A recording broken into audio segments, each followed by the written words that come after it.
Migi dan Dali merupakan kembar yang paling aneh, paling absurd dalam sejarah anime. Migi dan Dali ini udah kayak Upin dan Ipin, tapi nggak ada si Kak Ros sama si Opah. Kembar nakal. Jadi anime Migi to Dali adalah anime yang bercerita tentang sepasang kembar bernama Migi dan Dali yang ingin mencari tahu pembunuh ibunya di desa Oregon. Untuk bisa mengetahui pembunuh ibunya, Migi dan Dali harus bisa diadopsi oleh seseorang yang berasal dari desa Oregon. Lalu pada akhirnya Migi dan Dali berhasil diadopsi oleh pasangan yang sudah tua.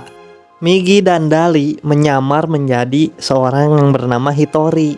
Nah, tapi si pasangan ini nggak tahu kalau Hitori itu ternyata ada 2 orang. Jadi Migi dan Dali tuh ganti-gantian lah buat mengelabui si pasangan ini.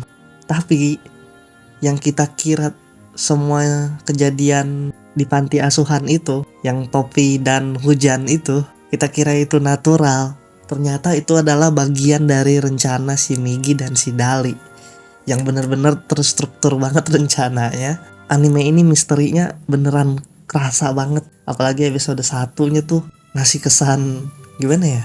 Ngasih kesan seremnya tuh berasa gitu. Keanehan si Migi sama si Dali itu dibikin absurd banget gitu seremnya. Salah satu contohnya adalah adegan si Migi sama si Dali yang keluar dari lubang tenda itu, yang ngegeliat gitu kayak cacing. Itu kan absurd tapi serem. Tapi adegan yang paling keren adalah adegan si Migi dan si Dali yang di di meja makan yang tukar posisi. Itu aneh banget sih. Gua gak ngerti gimana caranya fisika bekerja di anime ini. Bisa-bisanya tukar posisi yang sulit kayak gitu, gak ngasilin suara apapun, gak ketahuan tuh. Gila sih. Terus OST-nya, original soundtrack-nya, wah itu terngiang-ngiang banget di kepala. Serem banget. Pas gitu sama animenya.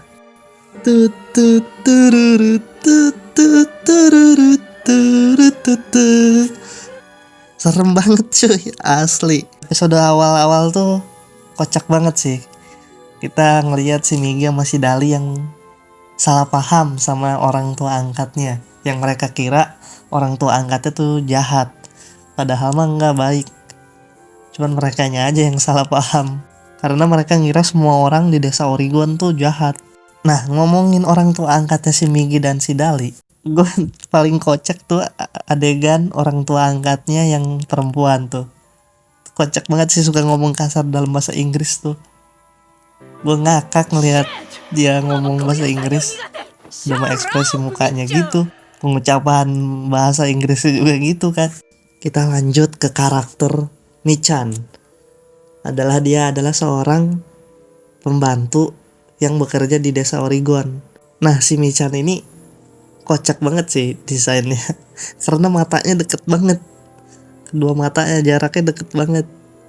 Tapi si Michan ini punya peranan penting di anime ini, karena dia bakalan ngebantu Migi dan Dali untuk nyari tahu misteri di balik pembunuhan ibunya si Migi dan si Dali. Walaupun akhirnya si Michan harus berkorban, dia harus mati, dan orang yang ngebunuh Michan adalah si Reiko, biang kerok semuanya, semua kejadian yang ada di anime ini. Sumpah nih orang serem banget si Reiko, asli. Gue lebih takut ngelihat si Reiko daripada nonton film horor, beneran dah. Lebih serem si Reiko tuh. Contohnya aja ada tuh adegan dia lari sembari bilang bunuh. Itu buset dah, serem banget itu. Kawaii omai. Jadi si Reiko ini adalah seorang istri di keluarga Ichijo. Nah, keluarga Ichijo itu punya pembantu yang namanya Metri, yang merupakan ibunya si Migi sama si Dali. Nah, si Reiko sama si Metri ini udah deket banget, udah kayak adik kakak. Tapi di suatu hari Reiko tahu dari dokter bahwa si Reiko ini gak bisa bikin anak, alias mandul. Nah, disinilah mulai kegilaan si Reiko muncul. Jadi dia nyuruh si Metri nyamar biar mirip sama dirinya sendiri, sama si Reiko, buat berhubungan intim sama suaminya biar bisa punya anak. Gila, itu udah gila. Si Metri nggak mau, tapi kan dipaksa terus sama si Reiko. Ya gimana, itu kan tuannya gitu. Ya akhirnya dia mau. Setelah kejadian itu, ternyata suaminya si Reiko tahu kalau itu tuh si Metri, bukan si Reiko. Jadi akhirnya si suaminya si Reiko ini pengennya sama si Metri. Dia nggak butuh lagi sama si Reiko. Dia bilang kayak gitu, dia nggak butuh yang sempurna. Nah si Metri tuh nggak mau, nolak.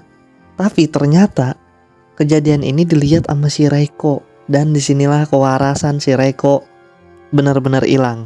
Dan akhirnya melahirkan tuh 3 anak. Nah pas udah lahir 3 anak ini, si Reiko bisa-bisanya, wah sumpah nih orang gila banget sih. Dia datang ke kamarnya si Metri, terus di perut dia tuh kayak orang hamil, padahal itu cuman gumpalan kain. Terus dia milih anak yang mana.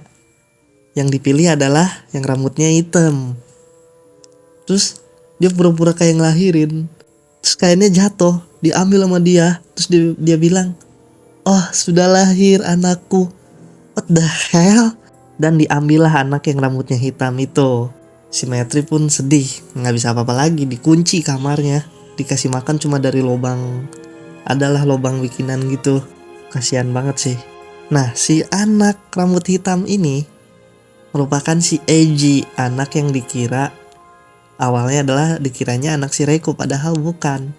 Dia adalah anaknya si Metri, yang merupakan saudaranya si Migi sama si Dali juga. Inilah plot twistnya di sini nih. Ternyata Metri itu anaknya 3. Pas si Migi sama si Dali mulai bertumbuh agak sedikit besar, dia bisa ngakalin kunci kamar si Metri biar bisa dibuka, dan akhirnya kebuka. Lalu mereka kabur semua, lalu tinggal kayak di hutan gitu, cuman pakai tenda. Nah si Metri pengen ngebawa kabur si Eiji. Dia naiklah ke jendela kamarnya si Eiji.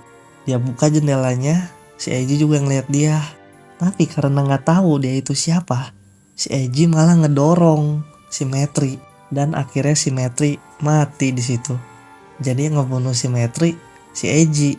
Tapi bisa-bisanya ya si Reiko ini malah bilang nggak ada perempuan yang rambutnya pirang di desa Oregon. Bisa-bisanya dia bilang gitu. Dia malah bilang itu hantu, supaya si Eiji nggak tahu kebenarannya. Wah ini orang benar-benar gila sih. Nah setelah tahu kebenaran itu, si Migi sama si Dali mulai membuat rencana buat menguak kejahatan si Reiko. Walaupun mereka harus berantem dulu tuh. Emosional banget sih tuh episode 9 kalau nggak salah.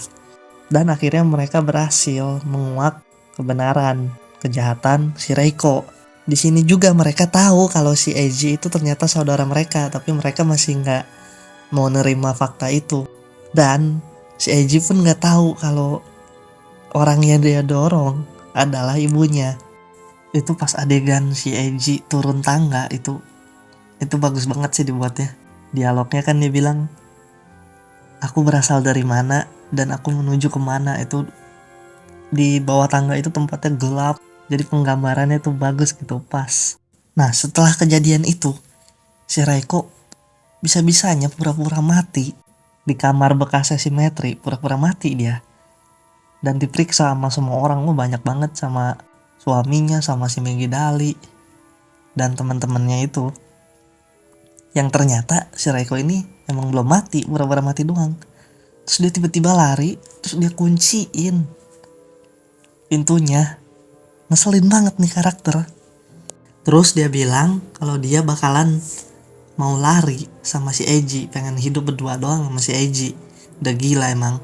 Tapi plot twistnya ternyata di sini Eiji ngebunuh Reiko pakai pisau, ditusuk. Reiko pun mati, dan dia ngebakar rumahnya. Si Eiji ngebakar rumah. Dia taruh mayatnya si Reiko di kasur, dan dia juga ikut tiduran di situ. Jadi dia pengen bundir juga sih sebenarnya di situ. Tapi Migi dan Dali akhirnya datang nyelamatin si Eiji ini dan ngebunjuk si Eiji biar dia mau keluar. Nah akhirnya berhasil. Tapi Eiji harus menyerahkan dirinya ke polisi karena dia udah ngebunuh si Reiko, dan akhirnya si Eiji dipenjara. Setelah semua kejadian itu, Migi dan Dali akhirnya kembali ke rumah orang tua angkat mereka. Nah, si Dali ini nggak mau munculin dirinya, nggak mau ngasih tahu rahasia tentang mereka berdua ke orang tua angkatnya. Dali pengen tetap jadi bayangannya si Migi aja. Tapi mulai ada rasa takut dari si Dali bahwa dia bakalan ketinggalan dan tetap jadi bayangannya si Migi, terus tetap berada di bawah meja makan itu terus.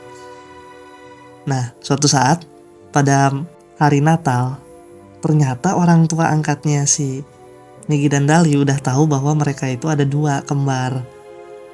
Walaupun pas pertama mereka nggak tahu tuh, mereka tahu di pertengahan kayaknya. Nah, akhirnya mereka muncul berdua dan makan bareng sama orang tua angkatnya ya. Itu wholesome banget sih. Akhir yang indah lah. Nah, setelah itu time skip lah beberapa tahun dan udah pada gede, udah pada tinggi. Migi dan Dali semuanya udah pada tinggi. Akhirnya si Eiji keluar dari penjara dan Migi dan Dali membuat perayaan buat keluarnya si Eiji dari penjara. Oh ya, gue lupa ngasih tahu perbedaan Dali sama Migi. Kalau Dali itu suaranya lebih berat biasanya. Kalau si Migi itu suaranya lebih lebih tinggi nadanya. Di time skip itu si Dali rambutnya panjang. Kalau si Migi masih pendek. Si Dali itu akhirnya dia pergi. Kayaknya ingin kuliah ya, soalnya dia bilangnya belajar. Sedangkan si Migi tetap di rumah itu karena dia pengen jadi seorang seniman. Oke, segitu aja pembahasan gua tentang anime Migi to Dali. Menurut gua lu harus nonton banget sih ini anime karena seru banget, misterinya berasa banget. Oke, kalau lu suka pembahasan gua silahkan di subscribe lah biar gua nggak jadi pengangguran. Bye.